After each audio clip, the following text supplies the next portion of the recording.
The Book of Lamentations. Chapter 1. Jerusalem, once so full of people, is now deserted. She who was once great among the nations now sits alone like a widow. Once the queen of all the earth, she is now a slave. She sobs through the night. Tears stream down her cheeks.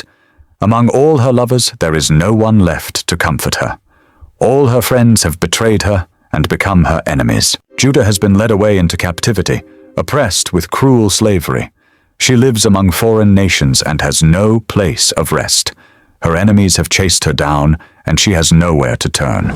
The roads to Jerusalem are in mourning, for crowds no longer come to celebrate the festivals.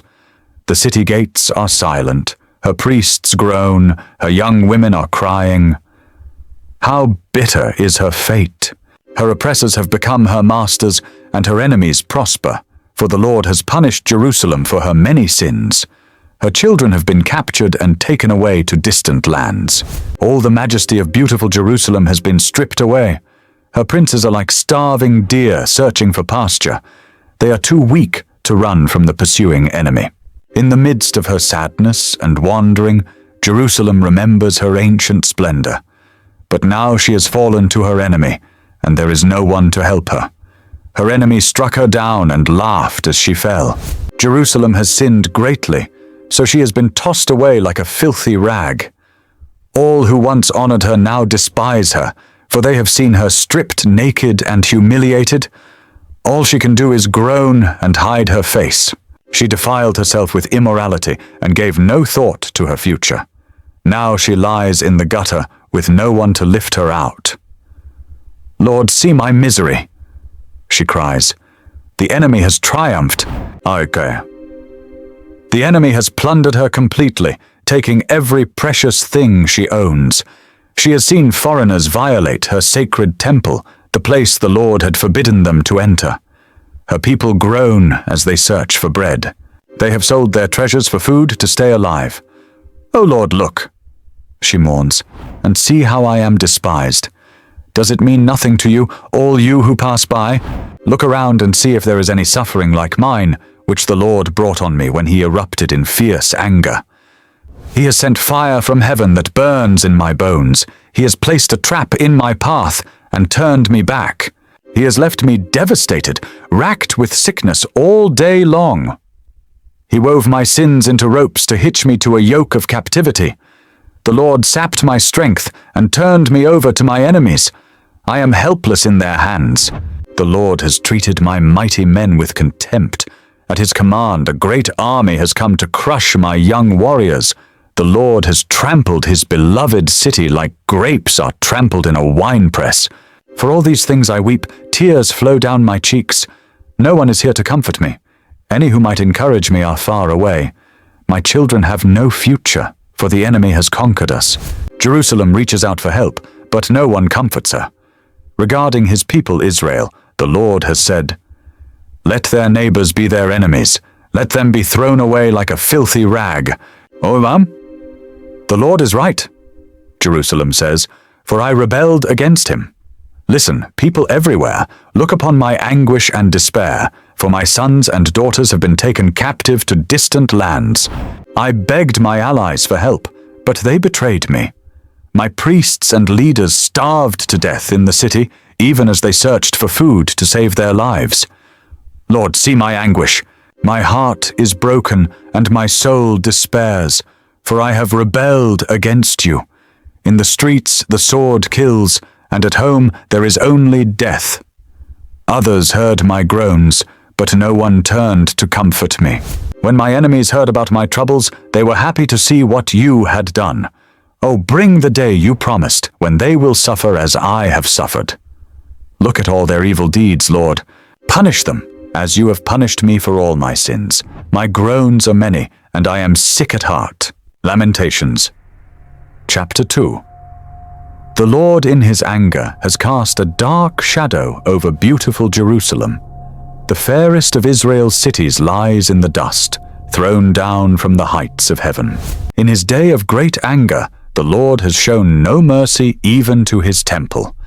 Without mercy, the Lord has destroyed every home in Israel. In his anger he has broken down the fortress walls of beautiful Jerusalem. He has brought them to the ground, dishonoring the kingdom and its rulers. All the strength of Israel vanishes beneath his fierce anger. The Lord has withdrawn his protection as the enemy attacks. He consumes the whole land of Israel like a raging fire. He bends his bow against his people, as though he were their enemy. His strength is used against them to kill their finest youth. His fury is poured out like fire on beautiful Jerusalem. Yes, the Lord has vanquished Israel like an enemy. He has destroyed her palaces and demolished her fortresses. He has brought unending sorrow and tears upon beautiful Jerusalem. He has broken down his temple as though it were merely a garden shelter. The Lord has blotted out all memory of the holy festivals and Sabbath days. Kings and priests fall together before his fierce anger. The Lord has rejected his own altar. He despises his own sanctuary. He has given Jerusalem's palaces to her enemies. They shout in the Lord's temple as though it were a day of celebration. The Lord was determined to destroy the walls of beautiful Jerusalem. He made careful plans for their destruction, then did what he had planned. Therefore the ramparts and walls have fallen down before him. Jerusalem's gates have sunk into the ground. He has smashed their locks and bars. Her kings and princes have been exiled to distant lands. Her law has ceased to exist. Her prophets receive no more visions from the Lord. The leaders of beautiful Jerusalem sit on the ground in silence. They are clothed in burlap and throw dust on their heads. The young women of Jerusalem hang their heads in shame. I have cried until the tears no longer come. My heart is broken. My spirit is poured out in agony as I see the desperate plight of my people. Little children and tiny babies are fainting and dying in the streets. They cry out to their mothers, "We need food and drink." Their lives ebb away in the streets like the life of a warrior wounded in battle. They gasp for life as they collapse in their mother's arms. What can I say about you? Who has ever seen such sorrow? O daughter of Jerusalem, to what can I compare your anguish? O virgin daughter of Zion, how can I comfort you? For your wound is as deep as the sea. Who can heal you? Your prophets have said so many foolish things, false to the core. They did not save you from exile by pointing out your sins. Instead, they painted false pictures, filling you with false hope. All who pass by jeer at you. They scoff and insult beautiful Jerusalem, saying, "Is this the city called most beautiful in all the world and joy of all the earth?" All your enemies mock you. They scoff and snarl and say, "We have destroyed her at last. We have long waited for this day, and it is finally here." But it is the Lord who did just as he planned. He has fulfilled the promises of disaster he made long ago. He has destroyed Jerusalem without mercy. He has caused her enemies to gloat over her and has given them power over her. Cry aloud before the Lord, O walls of beautiful Jerusalem, let your tears flow like a river day and night. Give yourselves no rest, give your eyes no relief. Rise during the night and cry out. Pour out your hearts like water to the Lord. Lift up your hands to him in prayer, pleading for your children, for in every street they are faint with hunger. O Lord, think about this. Should you treat your own people this way? Should mothers eat their own children, those they once bounced on their knees? Should priests and prophets be killed within the Lord's temple? See them lying in the streets, young and old, boys and girls, killed by the swords of the enemy. You have killed them in your anger, slaughtering them without mercy. You have invited terrors from all around, as though you were calling them to a day of feasting. In the day of the Lord's anger, no one has escaped or survived. The enemy has killed all the children whom I carried and raised. Lamentations. Chapter 3. I am the one who has seen the afflictions that come from the rod of the Lord's anger. He has led me into darkness, shutting out all light. He has turned his hand against me again and again, all day long. He has made my skin and flesh grow old. He has broken my bones. He has besieged and surrounded me with anguish and distress. He has buried me in a dark place, like those long dead. He has walled me in, and I cannot escape. He has bound me in heavy chains. And though I cry and shout, he has shut out my prayers. He has blocked my way with a high stone wall. He has made my road crooked. He is hidden like a bear or a lion, waiting to attack me. He has dragged me off the path and torn me in pieces, leaving me helpless and devastated. He has drawn his bow and made me the target for his arrows. He shot his arrows deep into my heart. My own people laugh at me. All day long they sing their mocking songs. He has filled me with bitterness and given me a bitter cup of sorrow to drink. He has made me chew on gravel. He has rolled me in the dust. Peace has been stripped away, and I have forgotten what prosperity is. I cry out, my splendor is gone. Everything I had hoped for from the Lord is lost. The thought of my suffering and homelessness is bitter beyond words. I will never forget this awful time as I grieve over my loss. Yet I still dare to hope when I remember this. The faithful love of the Lord never ends. His mercies never cease. Great is his faithfulness. His mercies begin afresh each morning. I say to myself, the Lord is my inheritance, therefore I will hope in him. The Lord is good to those who depend on him, to those who search for him. So it is good to wait quietly for salvation from the Lord, and it is good for people to submit at an early age to the yoke of his discipline.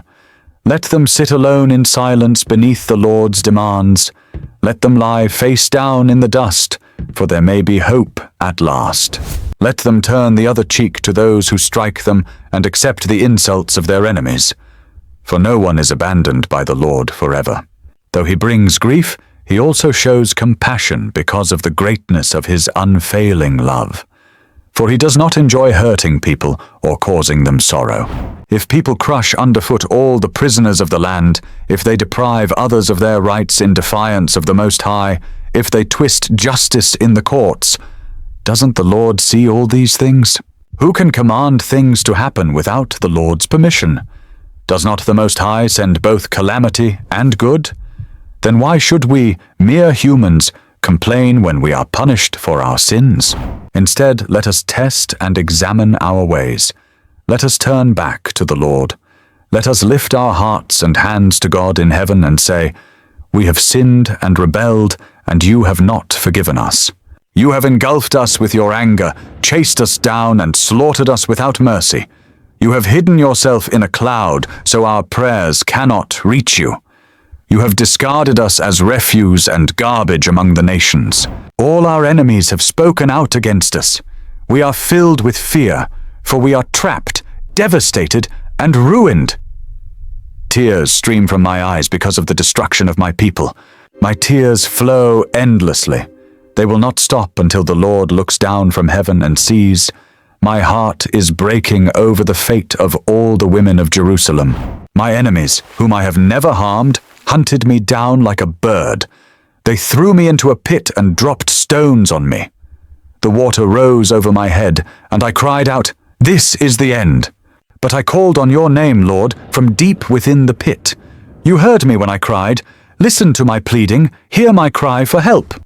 Yes, you came when I called. You told me, do not fear. Lord, you are my lawyer. Plead my case, for you have redeemed my life. You have seen the wrong they have done to me, Lord. Be my judge and prove me right. You have seen the vengeful plots my enemies have laid against me. Lord, you have heard the vile names they call me. You know all about the plans they have made. My enemies whisper and mutter as they plot against me all day long. Look at them, whether they sit or stand. I am the object of their mocking songs. Pay them back, Lord, for all the evil they have done. Give them hard and stubborn hearts, and then let your curse fall on them. Chase them down in your anger, destroying them beneath the Lord's heavens. Lamentations, chapter 4. How the gold has lost its luster. Even the finest gold has become dull. The sacred gemstones lie scattered in the streets. See how the precious children of Jerusalem, worth their weight in fine gold, are now treated like pots of clay made by a common potter. Even the jackals feed their young, but not my people Israel. They ignore their children's cries, like ostriches in the desert. The parched tongues of their little ones stick to the roofs of their mouths in thirst. The children cry for bread, but no one has any to give them. The people who once ate the richest foods now beg in the streets for anything they can get. Those who once wore the finest clothes now search the garbage dumps for food. The guilt of my people is greater than that of Sodom, where utter disaster struck in a moment and no hand offered help. Our princes once glowed with health, brighter than snow, whiter than milk. Their faces were as ruddy as rubies, their appearance like fine jewels. But now their faces are blacker than soot. No one recognizes them in the streets. Their skin sticks to their bones. It is as dry and hard as wood. Those killed by the sword are better off than those who die of hunger. Starving, they waste away for lack of food from the fields. Tender-hearted women have cooked their own children. They have eaten them to survive the siege. But now the anger of the Lord is satisfied. His fierce anger has been poured out. He started a fire in Jerusalem that burned the city to its foundations. Not a king in all the earth, no one in all the world, would have believed that an enemy could march through the gates of Jerusalem. Yet it happened because of the sins of her prophets and the sins of her priests, who defiled the city by shedding innocent blood. They wandered blindly through the streets, so defiled by blood that no one dared touch them. "Get away!" the people shouted at them. "You're defiled, don't touch us!" So they fled to distant lands and wandered among foreign nations, but none would let them stay. The Lord himself has scattered them, and he no longer helps them. People show no respect for the priests and no longer honor the leaders. We looked in vain for our allies to come and save us, but we were looking to nations that could not help us. We couldn't go into the streets without danger to our lives. Our end was near, our days were numbered. We were doomed. Our enemies were swifter than eagles in flight. If we fled to the mountains, they found us. If we hid in the wilderness, they were waiting for us there. Our king, the Lord's anointed, the very life of our nation, was caught in their snares. We had thought that his shadow would protect us against any nation on earth. Are you rejoicing in the land of Uz, O people of Edom? But you too must drink from the cup of the Lord's anger. You too will be stripped naked in your drunkenness. O beautiful Jerusalem, your punishment will end. You will soon return from exile. But Edom, your punishment is just beginning. Soon your many sins will be exposed. Lamentations.